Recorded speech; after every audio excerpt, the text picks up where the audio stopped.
Hi, this is Pretty Lie again and welcome back to my channel. Please don't forget to subscribe. Ug karon ani ana ang sumpay sa atong sugilanong Ayaw ko LABDA. Chapter 8. Ayaw ko ninyo ug Awayi.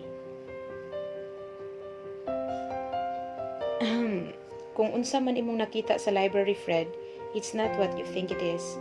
I'm not the type of girl na mupatol sa mga taong taken. Who's taken? Si Hendrix good? And just when he's taken. That's news to me, ah. Ha? Di ba uyab na sila Moirin?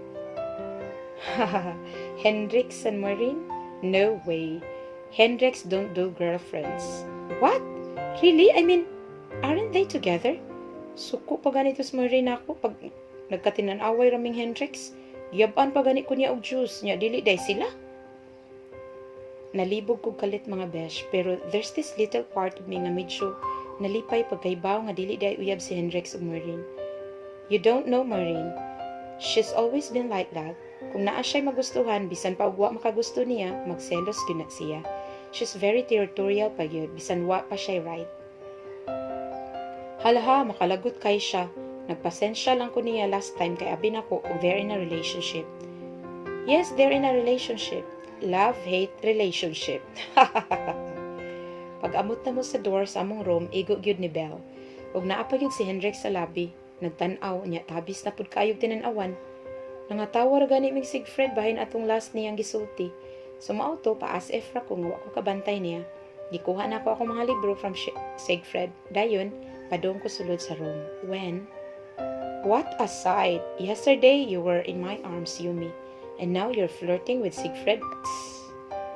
Wait, what? Litingka gyud akong dunggan siyang gisulti ay. Naa pa gyud yung mga barkada sa gawas and a few girls. I'm sure nadungog gyud to nila. Unsa to? You're calling me a flirt? Jud ko kapugong mga besh. Giatubang jud nako siya kay makalagot kayo yung gisulti. Pataka lang og panghingan. Never pagyud kong nagka-label as flirt ay. Lo, di ka ko pariho ng mga girls nga bisan kinsa nilang flirtan. Ako? Flirting with Sigfred? My God, mga besh. Unsa raman gud taon tong gistoryahan namo ay? Para nangatawa ra flirting agad-agad. Di ba pwedeng nalingaw lang Miss Jo? And why? Am I not right? He even sneered at me pagkahuman niya og sulti. Gilasan ako sa animal. And besides, if I'm flirting with Sigfred, which I'm not, what is it to him? Bipolar ang guro ning tawhana. Gahapon pa sweet-sweet. Nakilig pa ko one hold niya. Karon nganlan ko flirt. Kalit siya. Definitely not right. I didn't know nga kung mukatawa day ka with a guy over something funny. Kay flirt na ko ana. Wow ha, that's really news to me. I said sarcastically. Imbis wala na ta kayo kung naglagot na niya. Karon naghaling na pudog kayo. Nisilaap na sad noon akong kalagot niya. Hey dude, chill. It's too early. Unya bad trip na ka? Nisagbad si Sigfred. Nakabantay sa tension that's building between us. Cool gyud kaayo og disposition ni si Sigfred. If only, same niya og personality si Hendrix, I'm sure, na full na ko unang kita pa lang, charot. Chill? You want me to chill? When you know that I almost ditched practice just for her, and here you are in broad daylight, flirting with her right before my face? Unsa daw? You almost ditched practice para nako? Dapat na ba ko mukirig anis kakilig? Mao da ito nga singot kaayo pag-abot sa library gahapon gani ikihas this practice.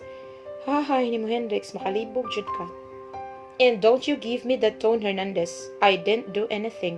Is she yours? No, she isn't. And besides, we all know that you don't do girlfriends. So why do you care? Wah, tabang mga besh. Nagsininghagay o nagkainitay na ang duha. Abi pa man ako og cool ra kayo si Sigfred. Mapikon man sa di ay ni siya og dali oy. Unsa po ni si Hendrix nga una-unahon pud kaayo. Ug unsa to? Sa akong nasabtan naglali sila tungod nako. Unbelievable. Kinsa man gud ko ba nga ilang usikan og panahon. Taasa sa kong buhok oy. Shut up, Fernandez. You always wanted to have whatever is mine. Hala, isog na kayo og tingog si Hendrix, mga besh. Unsa may angay na kong buhaton aron mahunong na taw ni sila. Ilang mga barkada kay igo ra ni tan-aw niya nag-iyahay og misi, somehow enjoying the spectacle. What did you say? Just when did she become yours? Ug gitudlo pa gyud ko ni Sigfred, askang uwawa. Nitiuro ko sa akong gibarugan. Unya, kay nidako naman ilang tingog, ni start na og alirong ang uban ng mga classmates, hasta ang mga tagalain nga sections. Sus, gikulyuhan bitaw nagkalit ni Hendrik si Siegfried. Nakasyagit lagi ko mga besh kay abi man ako iyang sumbagon. Nakuyawan ko kay what if magsinumbag kayo niya ipatawag sa guidance. Basil maapil na pud ko. Hoy, ayaw ko ninyong awayi. Di ko Miss Universe pagpuyo mo. Sa akong kataranta, maugyod unang nigawas akong baba. Nangatawa gud ang mga nananaw. Wow, lagi mga besh. Center of attention na po si Oka. And what is the meaning of this? Hay, salamat ni abot si Miss Shane de los Reyes, nga among English teacher. Nagihay og balik sa room ang mga classmates.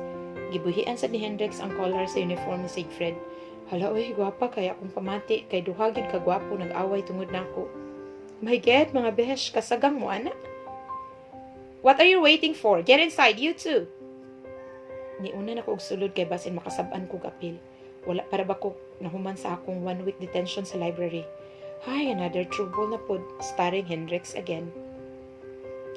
Pagsulod ni Miss De Los Reyes, gikulbaan ko mga besh, kay striktahon ra baning maestrahan, nagsalig kay taas, sexy, gwapa, naagyo kay magminaldita. What happened to you, Hernandez and Fernandez? Why so early in the morning you already engaged yourself in a heated argument? Pinaisa gyud ang kilay ni Miss Shane Maldita og samot ang itsura pero gwapa ra gyapon. One of the requirements siguro aning eskwelahan sa ilang mga teachers no, ang pleasing personality. Kay so far puro gyud itsuraan ang mga teachers. Nothing ma'am, just some misunderstandings. Nothing big. Si Siegfried ang nitubag, muragway na hitabo nilingi pa siyang Hendrix. Yes ma'am, we're cool. Right dude? Og nitubag sad si Hendrix, pinasmile pa. Mura lang og wa mahapit magsinukmagay ganina. Mayuha mo dalaw atik sa duha eh. That's good. I don't want to hear any fist fight between you two. You've done so much last year. Really? Tinuod tong gisulti ni Miss. Nagkasinumbagay na ni silang duha. Oh well, di lang ko mag-wonder kay batasan palang daan ni Hendrix. For sure, dali ra kakita og away. Anyway, I have an announcement to make. A week after next week will be our acquaintance party. And Mau Mau, the SSG president, will tell you more about it. Og nagsinagita yung mga girls. Ingana sila ka-excited sa acquaintance party. I mean, hello. Halos magkaila naman guro ni sila tanan diri. Not unless they're excited to get to know me. Char. Og naay ni sulod nga estudyante. Maugaro ni si Mau Mau. Taas kayo nga bayot murag kuhit. Poised kayo mulakaw mura lang og nipaso sa stage nga naka-gown. Good morning, ladies and gents. I have good news for you. Pinasmile dayon siya mura og beauty queen nga wa kadaog. Nahimuot ko nagtan-aw niya, comic kayo dagway. Yes! Spill it now! We're so excited! Gadungan gyud ang mga saucy girls og syagit. Unsa may naa ang acquaintance nga grabe man kayo nila ka look forward to nga event. Oh well, for sure pabunggahay na silang isulog. All right, girls, here's the catch. This year, Senior High will have a separate party from the juniors, and its theme is Bohemian. Plus, we're going to have a foam party. Let's ditch the ball gown and cocktails. Ladies, wear your boho chic outfit, and you gentlemen, sport your coolest Bohemian getup, and be ready to get wet and wild on the dance floor. Yay! Yeah! Nagsinagita yung mga party-goers. Grabe, makabungog ilang tingog. Murag na-excite na lang sa kog appeal. Feeling na ako bongacious jud kayo ni nga acquaintance party. I can't wait to be part of it. Will there be celebrity performers, ma'am? Mary Kim asked. From the looks of it, murag excited pud kayo siya sa party. Nope, not this year, but we will be entertained by our school's performers. And intermission numbers from different sections are required.